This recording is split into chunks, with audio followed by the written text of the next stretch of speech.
Hai guys, welcome back to my channel.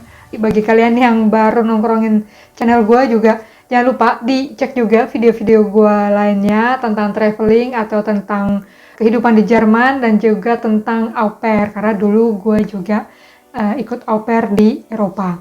Nah, balik lagi ke topik kita hari ini atau kali ini. Jadi di video gue kali ini gue akan membahas tentang tips naik pesawat untuk penerbangan ke luar negeri. Jadi bagi kalian yang baru pertama kali nih mau terbang ke luar negeri dan nggak ngerti gitu ya naik pesawatnya tuh kayak gimana, atau mungkin kalian pikir tuh sama dengan penerbangan domestik. Di sini gue akan kasih kalian gambaran sedikit gitu ya tentang step by step gimana sih naik pesawat penerbangan ke luar negeri supaya kalian tuh lancar gitu dan nggak ketinggalan pesawat. Nah, jadi ini sebenarnya penerbangan. Jadi ini sebenarnya pengalaman gue sendiri, karena dulu juga gue waktu ke Eropa jadi au pair di Prancis, dan itu gue tuh sendirian. Jadi pertama kalinya gue flight ke Eropa atau melakukan penerbangan ke luar negeri, karena biasanya gue cuman pernah traveling di Indonesia jadi lokal doang ya atau domestik. Dan waktu itu gue pertama kali gue ke luar negeri dan gue sendirian. Tapi di sini gue mau kasih kalian step by stepnya supaya kalian ada gambaran dan nggak ketinggalan penerbangan, nggak panik, ya jangan panik gitu ya, dan bisa lebih lancar seperti itu.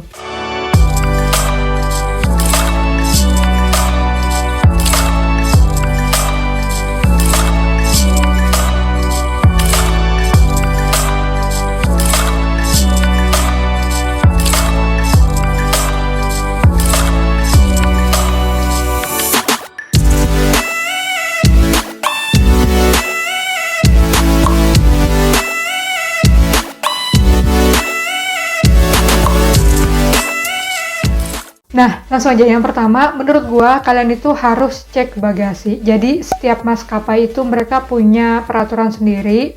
Biasanya kalau penerbangan luar negeri itu memang lebih dari 20 kg ya. Jadi ada yang 23, ada yang 25, ada yang 30. Nah, ini kalian harus benar-benar aware atau diperhatikan berapa sih limit bagasi kalian. Karena jangan sampai bagasi kalian nanti malah lebih berat gitu ya dibandingkan dengan peraturan yang ada gitu. Jadi masalahnya kalau lebih berat nanti ya kalian akan dikenakan biaya tambahan seperti itu. Step berikutnya adalah online check-in. Nah, balik lagi kayak tadi bagasi, kalian udah tahu nih limit bagasi kalian berapa. Terus kalian mau bawa lebih, kalian bisa di online check-in ini mengajukan kelebihan bagasi kalian biar bayarnya lebih murah. Karena kalau kalian kenanya di counter gitu ya, nanti kalian akan dikenakan biaya yang lebih besar seperti itu. Jadi mendingan sebelumnya. Nah, di online check-in ini kalau gue pribadi, gue biasanya nggak melakukan online check-in kalau gue udah dapat seat gitu ya, dapat tempat duduk. Karena balik lagi ke maskapai-nya lagi, karena beda maskapai, beda peraturan. Gue kemarin tuh naik Emirates. Nah, kebetulan biasanya gue ya sekarang kan abis corona ini jadi kayaknya udah pesawat lebih mahal, jadi terus kalau mau pilih tempat duduk pilihnya nanti gitu atau kalau mau pilih sekarang ya harus bayar lebih kayak gitu. Nah, jadi di online check-in ini gue kalau udah dapet tempat duduk biasanya gue nggak akan melakukan online check-in, karena udah pasti gue akan naruh bagasi gue di check-in yang di counter gitu ya. Jadi ngapain gue double kayak gitu. Tapi kalau gue belum dapat tempat duduk dan gue flightnya sama suami gue maunya bareng-bareng kayak gitu. Jadinya gue akan melakukan online check-in supaya bisa duduk bersebelahan kayak gitu. Nah, selanjutnya ini saran juga pakai baju yang nyaman gitu ya. Karena penerbangan ke luar negeri, kalau ke luar negerinya cuman ke Singapura itu nggak jauh gitu ya, paling berapa jam sih? Sejam, 2 jam kayak gitu ya. Tapi kalau misalnya ke Eropa yang jaraknya jauh banget, itu kalian harus, gua saranin banget pakai baju yang nyaman gitu. Kalau bisa sih, kalau gua palingan kalau nggak pakai baju kayak gini gitu ya, Jadi ini udah lumayan hangat, tapi juga nggak terlalu panas dan juga tidak terlalu tipis dan fleksibel gitu. Karena nanti di sana kalian akan duduk lama, bagi kalian yang penerbangannya lama gitu ya. Dan itu kalau kalian pakai bajunya yang tipis banget itu mungkin bisa kedinginan, atau yang tebal banget jadi nggak nyaman duduk lama-lama dengan baju tebal tuh seperti itu. Walaupun nanti kalian di dalam pesawat biasanya dikasih selimut gitu ya, dan itu juga selimutnya tipis sih gitu.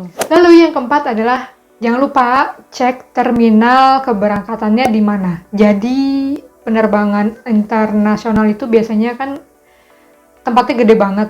Nah, jadi kalian supaya untuk menghemat waktu, jangan lupa dicek juga penerbangan kalian itu terminalnya di mana gitu. Jangan sampai terminalnya ternyata di terminal 2 gitu, dan kalian datangnya ke terminal 3 kayak gitu, atau sebaliknya. Itu dia, karena nanti kalau sampai salah terminal, kalian akan buang-buang waktu untuk ke terminal yang benernya gitu, dan itu juga kalian jadi stres, belum lagi geret-geret koper, kan kita nggak tahu kalian mau bawa kopernya sebanyak apa, itu bisa stres banget gitu ya. Lalu yang kelima, gue saranin banget kalian datangnya itu minimal banget 2,5 jam sebelumnya. Karena kenapa? Ini pengalaman gue juga sih. Jadi gue tuh biasanya kalau datang memang ngepas gitu ya, karena gue tahu ini dari sini nanti ke sini itu gue hafal gitu rutenya. Tapi ada suatu waktu ketika gue flight internasional itu ternyata penuh. Di sini stepnya banyak gitu ya. Di check-in-nya itu penuh, check-in counternya penuh, rame gitu ya, banyak berjejer orang gitu. Terus di security check-nya juga penuh.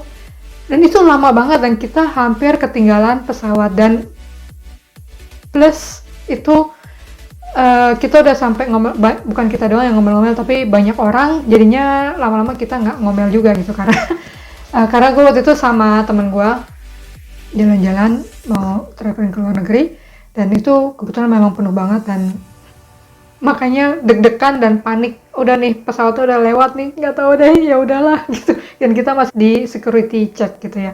Nah, untuk menghindari hal-hal seperti itu, alangkah lebih baiknya kalau kalian datang jauh-jauh waktunya, karena apalagi bagi kalian yang baru pertama kali ke luar negeri, kalian belum tahu nih gate-nya sebelah mana, nanti habis dari sini kemana, periksanya kemana, kayak gitu. Waktu akan berlalu sangat cepat sekali, seperti itu. Nah, yang selanjutnya adalah check-in di counter. Nah, check-in di counter ini biasanya kalau kalau penerbangan internasional wajib gitu ya, karena kalian pasti bawa bagasi gitu, bagasi yang gede gitu yang harus dititipin.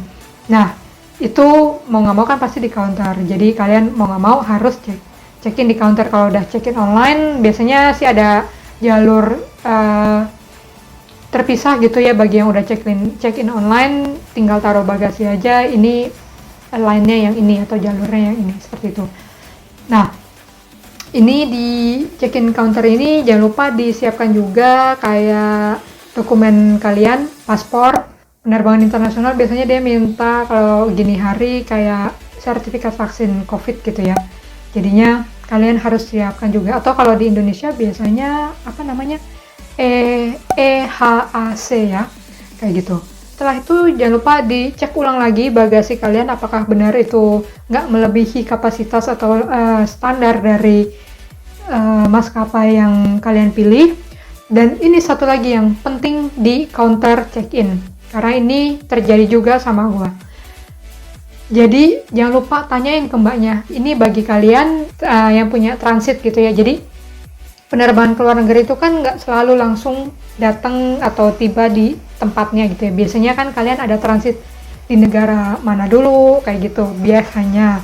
Nah, kalau kalian punya transit, tanya ke mbaknya atau ke masnya yang di counter itu, ini bagasi saya nanti bisa diambil langsung di negara yang akhir tujuan saya atau di negara transit, kayak gitu. Karena ini dari berapa kali gue terbang itu, sekali gue pernah banget ini bagasi harus diambil di negara transit gue waktu itu, which is Singapura gitu ya. memang agak aneh gitu ya. Waktu di Singapura pun gue waktu mau keluar check out itu, gue ditanyain sama imigrasinya gitu ya, kenapa kamu check out ini kan flightnya juga nggak terlalu lama gitu ya, jarak jangka tunggunya gitu ya, waktu tunggunya. Gue bilang gini, iya saya mau ngambil bagasi dulu karena bagasi saya harus diambil di sini, kata orang yang di konternya di Indonesia gitu kan. Ah mana mungkin, kamu kan terbangnya ke Jerman gitu, pasti bagasi kamu biasanya diambil di Jerman langsung gitu kan. Enggak kok, tadi sebelum berangkat saya tanya dan pastikan lagi, karena dia bilang juga harus diambil di sini di Singapura. Oh gitu ya, aneh banget gitu kan. Ya udah dicap gitu. Gua keluar, benar koper gua itu harus diambil di Singapura. Untung gua ngotot-ngotot keluar di bandara gitu ya, maksudnya dari dalam gitu kan. Kalau enggak kan koper gua terlantar di Singapura, nggak nyampe ke Jerman, kan ngocol banget kayak gitu. Nah, hal seperti itu harus kalian tanyakan, dan kalian harus percaya sama mbak-mbak atau mas-mas yang di counter yang kalian titipin bagasi itu, kayak gitu. Karena dia yang tahu di mana kalian harus ambil bagasi kalian, seperti itu. Nah, lalu setelah check-in counter. Nah, ini waktunya ke security check. Di security check ini biasanya banyak tuh orang ngantri gitu ya, banyak banget. Kadang sih gue juga sering lihat nggak terlalu banyak, nggak terlalu rame dan cepet gitu ya ininya security checknya, tapi biasanya itu banyak orang. Nah makanya kenapa tadi gue bilang kalian sebisa mungkin datang di bandara itu minimal 2,5 jam sebelumnya, karena hal-hal tak terduga itu bisa aja terjadi kayak gitu. Nah di security check ini kalian pastikan kantong kalian itu bersih dari uang logam atau logam-logam lainnya kayak kunci, atau mungkin kalian ngantongin sesuatu yang berlogam. Dan biasanya kadang sih kayak anting gini minta disuruh dilepas gitu ya, tapi biasanya juga enggak. Jadi kalau gua sih biasanya safety aja gitu. Jadi sebelum gua naik pesawat atau sebelum gua berada di depan gate, biasanya gua nggak terlalu banyak pakai aksesoris. Jadi gua nggak terlalu banyak pakai kayak cincin, anting tuh biasanya udah gua kantongin di jaket atau gua kantongin di tempat terpisah gitu ya. Jadi nggak ribet gitu ya, karena nanti banyak banget orang yang ngantri biasanya, dan kalau kalian belum terbiasa mungkin kalian akan jadi panik dan ngelongok sana sini. Jadi sesuatu yang mencurigakan bagi si petugas gitu ya, dan di situ banyak banget petugasnya. Kalau kalian dirasa mereka itu mencurigakan ya, nanti kalian bakal ditanyain segala macam, kita nggak tahu gitu ya. Nah seperti itu. Nah nanti di security check-in ini kalian barang-barang yang logam itu kalian taruh di ada box gitu ya, atau tray, nanti ditaruh situ sama tas kalian yang buat cabin itu juga ditaruh situ. Kalau kalian bawa laptop juga dikeluarin, laptop, power bank. Biasanya sih kalau yang gadget-gadget gitu udah gue jadiin satu sama kabel gitu, jadi satu plastik gitu, jadi petugasnya juga bisa langsung lihat. Jadi gampang, biasanya udah gue pisahin kayak gitu. Terus sama jangan sampai kalian bawa barang liquid kayak parfum atau segala macam yang liquid gitu lebih dari 100 ml. Itu juga kan berlaku buat yang penerbangan domestik biasanya, seperti itu. Nah di security check ini biasanya akan ada juga kemungkinan si petugas itu akan meminta kalian untuk membuka koper atau tas kalian. Jadi mungkin waktu di X-ray itu nggak terlalu jelas atau agak sedikit membingungkan gitu kan bagi petugasnya. Jadi mereka hanya mau memastikan. Jadi kalau disuruh buka aja. Dan biasanya itu suka diusap-usap gitu pakai ada kayak kapas atau putih gitu ya. Bahan putih nanti diusap sama si petugasnya, terus nanti dimasukin mesin gitu. Nah itu biasanya itu alat untuk mendeteksi zat kimia. Ini Z-nya gue kayak orang Jerman, jadi karena ngomongnya gitu ya, Z. Jadi zatnya ini apakah mencurigakan atau ilegal kayak narkoba gitu ya contohnya, itu mereka hanya mau menghindari hal-hal seperti itu. Selama kalian nggak bawa sih nggak usah panik gitu ya, pokoknya ikutin aja apa yang disuruh petugasnya dan jangan panik seperti itu. Nah sekarang terang banget nih tadi. Gelap. Selanjutnya nah udah lewat security check, nanti kalian akan melewati imigrasi atau pas control. Nah, di sini jangan lupa tadi kalian udah punya boarding pass setelah check-in, disiapkan boarding pass-nya, paspornya, dan kalau visa biasanya kan udah nempel di paspor ya. Kalau kalian yang bepergian ke luar negeri yang butuh visa seperti itu. Lalu jangan lupa disiapkan juga dokumen-dokumen pendukung lainnya kayak mungkin booking hotel atau tiket pesawat atau mungkin transport di sananya di negara yang kalian tuju seperti itu dan sebagainya. Ini juga untuk imigrasi lancar ini gue udah pernah bikin videonya, jangan lupa dicek juga, ada juga di playlist atau kalian bisa cek-cek di tips travel gue. Lalu biasanya nanti si petugasnya nanya nih kalian mau kamu mau kemana gitu kan tujuannya, oh kesini berapa lama, mau ngapain kayak gitu.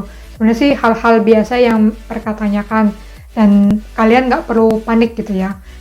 Di sini juga abis si petugasnya nanya, biasanya nanti kalian disuruh kayak berdiri gitu ya, ngeliat ke kamera, nanti diambil fotonya sama kalian akan diminta untuk pemeriksaan sidik jari. Nah itu habis itu udah lewat aja.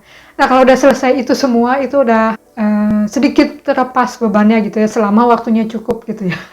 Habis dari itu kalian harus cek lagi gate-nya di mana. Biasanya sebelumnya sebelum check-in juga kalian udah bisa lihat gate-nya di mana, tapi tidak menutup kemungkinan bahwa gate kalian itu akan pindah. Itu juga pernah terjadi sama gua. Udah cepet-cepet buru-buru mau ketinggalan pesawat, gate-nya berubah pula dan itu dari ujung ke ujung, kan ngocol banget kan. Nah, kalau udah di situ menuju ke gate keberangkatan kalian, dan di situ kalian tungguin aja sampai mbak-mbak atau mas-masnya itu manggil zona kalian. Jadi di boarding pass itu biasanya sudah ada tulisannya kalian itu zona keberapa, ABC gitu kan. Nah, di situ nanti akan dipanggil sesuai zonanya gitu. Jadi jangan langsung berdiri gitu, begitu gate dibuka jangan langsung berdiri dan langsung ke mbak-mbaknya gitu ya. Karena itu harus teratur dan mereka biasanya kasih yang first class dulu atau yang business class gitu. Dan selanjutnya kayak gitu. Nah, itu dia guys. Ada berapa nih? 10. Oh, itu enggak. Ada 10 hal yang harus kalian perhatikan kalau kalian mau naik pesawat untuk penerbangan ke luar negeri pertama kalinya. Semoga info tadi itu bermanfaat buat kalian. Jangan lupa dicek juga video-video gue lainnya. Dan sampai ketemu lagi di video gue selanjutnya. Bye-bye!